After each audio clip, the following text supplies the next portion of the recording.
Eu nunca pensei que algo assim fosse acontecer comigo. Sempre fui uma pessoa cética. Acreditava que essas histórias de demônios e espíritos eram apenas lendas, algo que os outros diziam por diversão ou medo. Mas algo que eu fiz, sem querer, quase me custou a vida. Meu nome é Rafael, e o que vou contar aconteceu há alguns anos, quando eu ainda era estudante do ensino médio, em uma cidade do interior do Paraná. Eu sempre sonhei em ser investigador particular.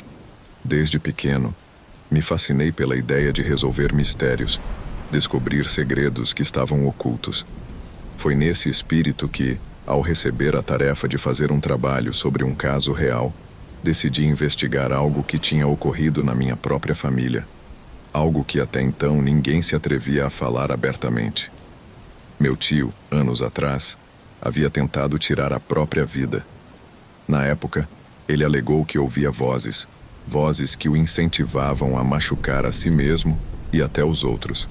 Aquilo me incomodou, mas ao mesmo tempo despertou minha curiosidade. Decidi investigar mais sobre esse evento, afinal parecia ser algo maior do que simples distúrbios mentais. Ao conversar com minha mãe, ela revelou detalhes que me arrepiaram.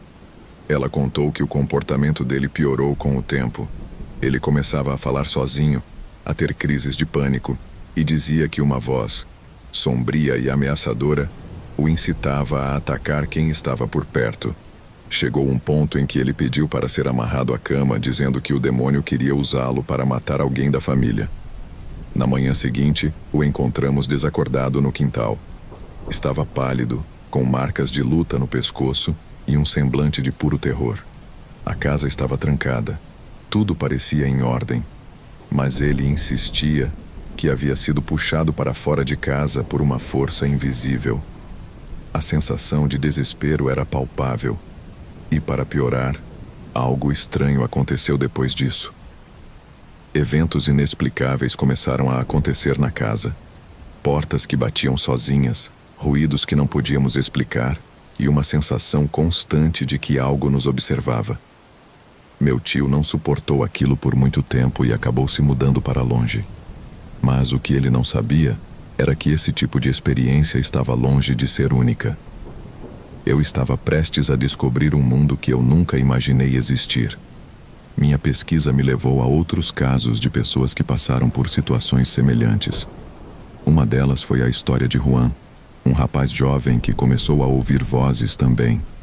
Ele se isolou do mundo, perdeu o sono, a saúde deteriorou-se rapidamente, até que tragicamente foi encontrado morto em sua casa.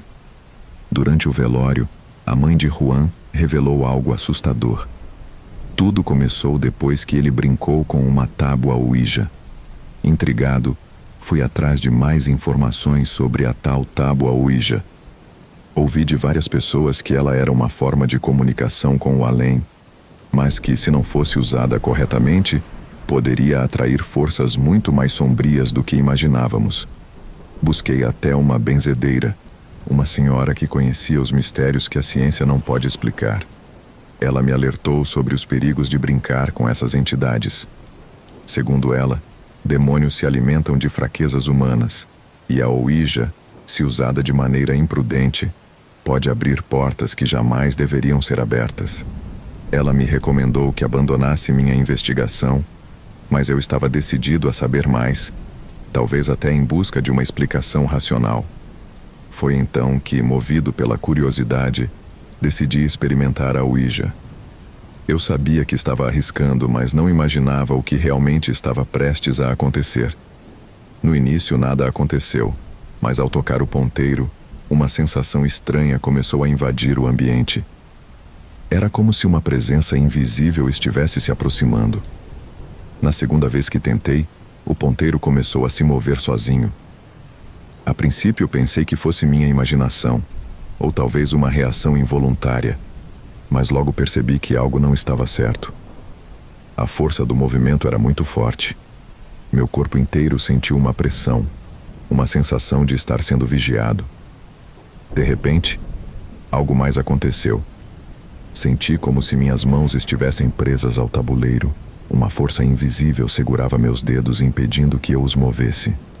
E foi aí que ouvi uma voz sussurrando em meu ouvido. As palavras eram ininteligíveis, mas a sensação de pavor foi imediata. Era como se algo maligno estivesse se comunicando diretamente comigo. Logo comecei a ouvir vozes, muitas delas me incitando a me machucar, a fazer coisas impensáveis. Minha mente estava sendo invadida e eu não sabia como lidar com isso. Eu sabia que estava em perigo, mas não conseguia escapar dessa sensação de terror. Sentia que algo estava me controlando. Desesperado, decidi procurar novamente a benzedeira. Ela me recebeu com um olhar preocupado, como se já soubesse o que estava acontecendo. Ela me disse que a única maneira de me livrar daquela presença era realizar um ritual de purificação. Eu estava pronto para tentar qualquer coisa que me tirasse daquele pesadelo. Durante o ritual, senti uma pressão insuportável no meu peito. Era como se a casa estivesse sendo esmagada por algo invisível. A benzedeira recitava palavras que eu não conseguia entender, e a cada momento, a sensação de sufocamento aumentava. Eu sentia como se estivesse sendo consumido por algo muito mais forte que eu. Finalmente, após o que pareceu uma eternidade, a pressão diminuiu. O silêncio tomou conta da sala, e eu fui tomado por uma sensação de alívio. A benzedeira me disse que eu havia sido salvo, mas que o preço da minha curiosidade poderia ter sido muito maior. A experiência deixou marcas profundas em minha mente e na minha alma. Hoje eu vivo com um medo constante de que algo possa voltar. Sempre que fico sozinho, sinto uma presença, uma energia estranha, como se alguém estivesse observando. Às vezes, acordo no meio da noite ouvindo sussurros. Não sei se o que passei foi real ou se minha mente está brincando comigo, mas a sensação de que algo maior existe, além daquilo que podemos ver, nunca me deixou. Eu nunca terminei aquele trabalho de escola. Na verdade, nunca mais quis falar sobre o assunto. Quando me lembro de tudo o que vivi, sinto arrepios. E a pior parte é saber que, ao brincar com forças que não compreendemos, estamos colocando nossas vidas em risco. Hoje, evito ao máximo qualquer menção a práticas como a Ouija. Esse relato não é para assustar ninguém, mas sim para alertar. O desconhecido é muito real e não devemos nos arriscar a brincar com aquilo que não podemos entender. Se você está pensando em se aventurar por esse caminho, lembre-se de que há forças que podem ser muito mais poderosas do que você imagina. Eu, por sorte, consegui escapar. Mas, por quanto tempo ainda poderei viver em paz?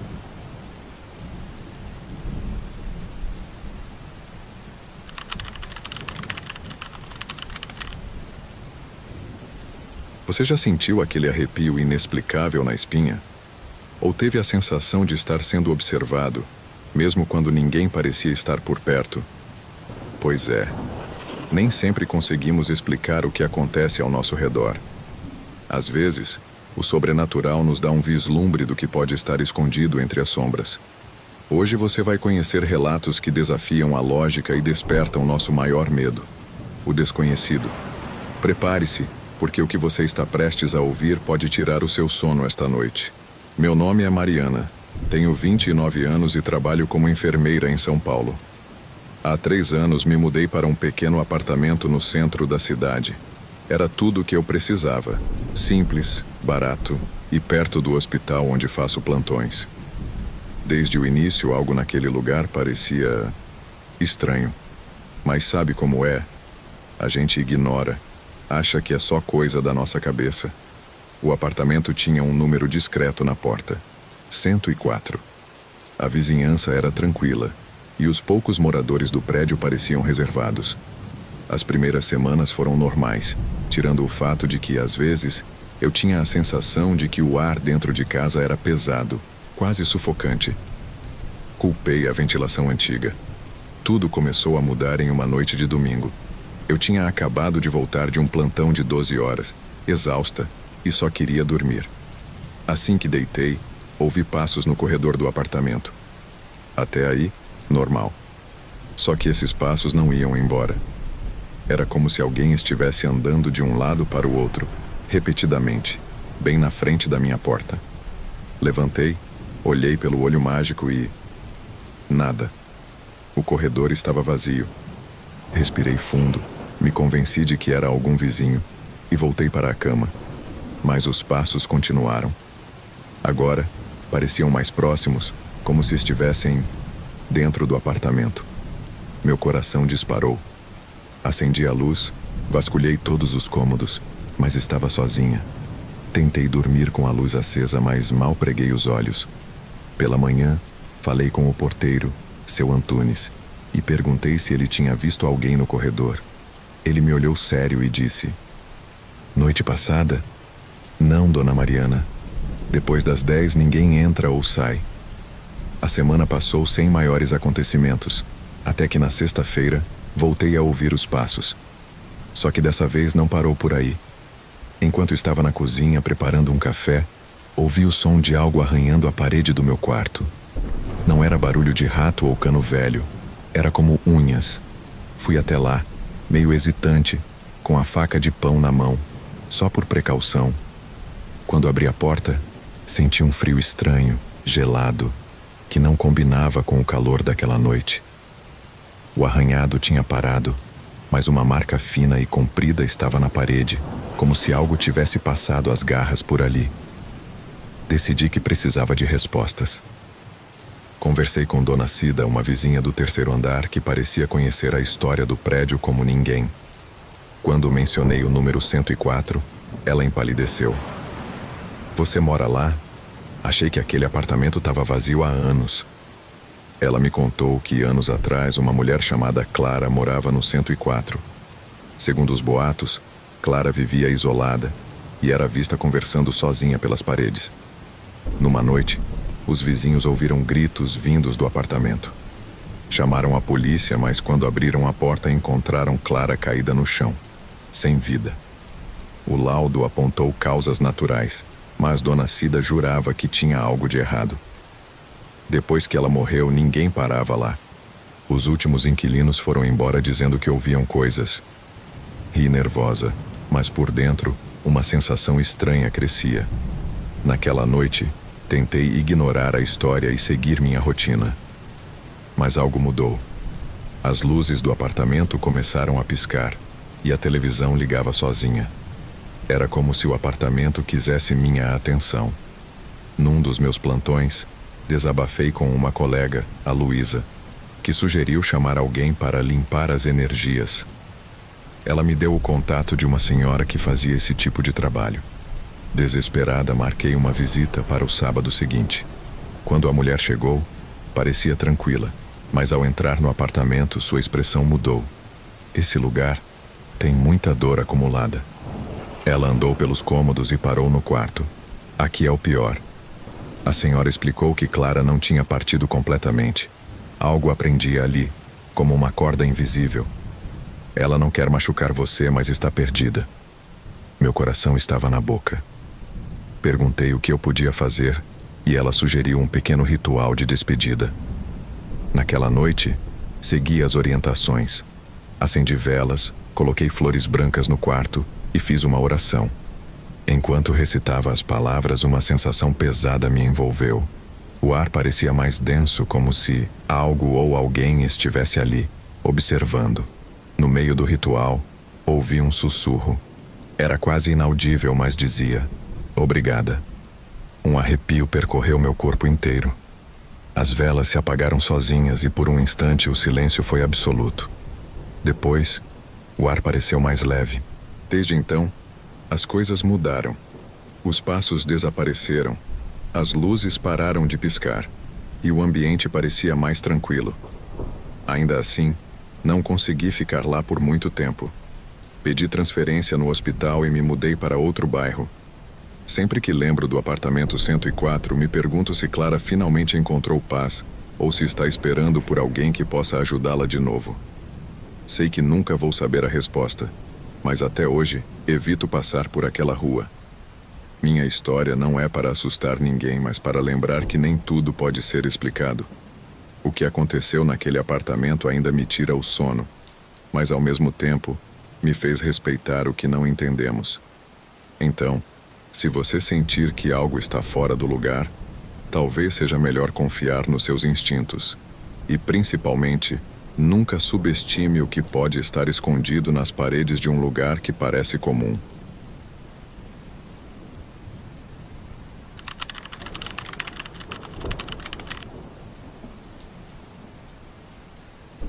Olá, pessoal.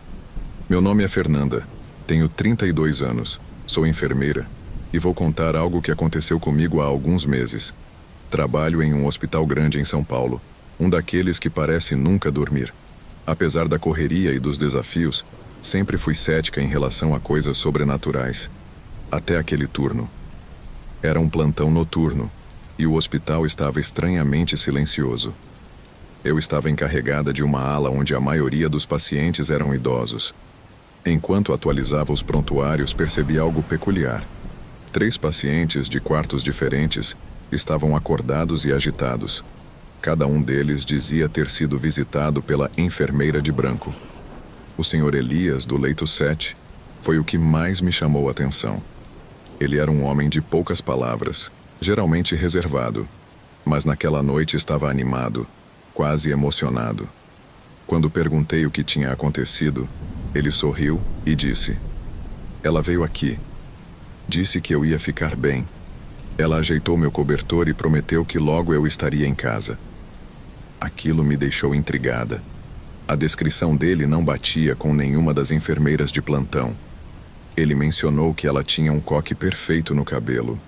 Usava um uniforme branco muito elegante, diferente dos nossos jalecos modernos, e tinha uma voz suave que o acalmou instantaneamente.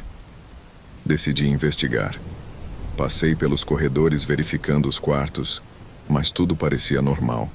As outras enfermeiras estavam ocupadas com suas tarefas, e ninguém havia passado pelo leito 7 naquele horário. Um arrepio percorreu minha espinha, mas tentei me convencer de que era apenas coincidência. Mais tarde naquela noite, enquanto tomava café na sala de descanso, comentei sobre o ocorrido com minha colega Clara. Ela riu nervosamente e disse: "Você nunca ouviu falar da enfermeira do leito 7? Achei que ela estivesse brincando, mas sua expressão séria me fez perceber que não era uma piada. Clara explicou que, há muitos anos, uma enfermeira chamada Juliana trabalhou naquela ala. Ela era conhecida por sua dedicação aos pacientes, especialmente os idosos. Mas sua história terminou de forma trágica. Durante um surto de tuberculose, Juliana contraiu a doença e faleceu, ironicamente, no leito 7. Depois que ela morreu, muitos pacientes começaram a falar dela", continuou Clara. "Sempre descrevem a mesma coisa. Uma enfermeira atenciosa, que aparece à noite para confortá-los. É como se ela nunca tivesse deixado o hospital." Clara tentou rir para aliviar a tensão, mas o clima ficou pesado. Resolvi voltar para a ala e conferir os pacientes novamente. Quando passei pelo quarto do Sr. Elias, ele estava dormindo tranquilamente, mas o ar parecia mais frio do que o normal. Olhei em volta e senti uma presença estranha, como se alguém estivesse ali me observando. Na manhã seguinte, decidi perguntar ao segurança da ala se ele havia notado algo estranho nas câmeras. Ele franziu a testa e disse que, por volta das 3 horas da madrugada, viu alguém parado na porta do quarto do leito 7, mas a figura desapareceu antes que ele conseguisse verificar. Aquilo me deixou inquieta. Era como se as peças estivessem se encaixando de uma maneira que eu não queria aceitar. O leito 7 parecia ter alguma conexão com Juliana. Mesmo assim, me convenci de que devia haver uma explicação lógica para tudo isso. No turno seguinte, decidi prestar mais atenção no comportamento dos pacientes. Dessa vez, a senhora Irene, do quarto ao lado do leito 7, me chamou no meio da noite. Ela parecia confusa e disse: "Eu vi a moça. Ela estava cuidando do Elias, mas não saiu pela porta. Ela simplesmente sumiu." Passei o resto da noite inquieta. Quando finalmente amanheceu, procurei a enfermeira-chefe e contei o que estava acontecendo. Ela ouviu tudo em silêncio e, no final, suspirou profundamente. "Essa história já existe aqui há muito tempo, Fernanda. Acreditar ou não depende de você." Decidi investigar o passado do hospital. Conversei com colegas antigos e procurei registros nos arquivos. Foi assim que encontrei a ficha de Juliana. Lá estava sua foto, com o mesmo coque perfeito descrito pelo Sr. Elias. Uma sensação de déjà vu tomou conta de mim. Depois daquela noite, comecei a notar pequenos detalhes que antes pareciam insignificantes. Cobertores que apareciam ajustados, travesseiros ajeitados, luzes que piscavam apenas no quarto do leito 7. Era como se Juliana ainda estivesse ali, cuidando dos pacientes. Uma noite tomei coragem e entrei sozinha no quarto do leito 7. Estava vazio, pois o Sr. Elias havia recebido alta. No entanto, o ar parecia carregado, quase como se o quarto estivesse esperando por alguém. Enquanto estava lá, senti um toque leve no meu ombro. Virei rapidamente, mas não havia ninguém. Meu coração disparou, mas não consegui me mexer. Foi então que ouvi, bem baixinho, uma voz suave. Obrigada por cuidar deles. Saí do quarto às pressas, tentando ignorar o que tinha acabado de acontecer. Passei o resto da noite em silêncio, mas sabia que aquilo mudaria minha forma de enxergar meu trabalho e o hospital para sempre. Desde então, evito o leito 7 durante os plantões noturnos. Mas, curiosamente, muitos pacientes que passam por aquele quarto relatam uma melhora inexplicável, como se alguém os estivesse cuidando de uma forma especial. A história de Juliana continua sendo um mistério, mas aprendi a respeitar o que não podemos ver ou explicar. Talvez, em algum lugar entre a vida e a morte, ela ainda esteja cumprindo sua missão de cuidar dos mais vulneráveis.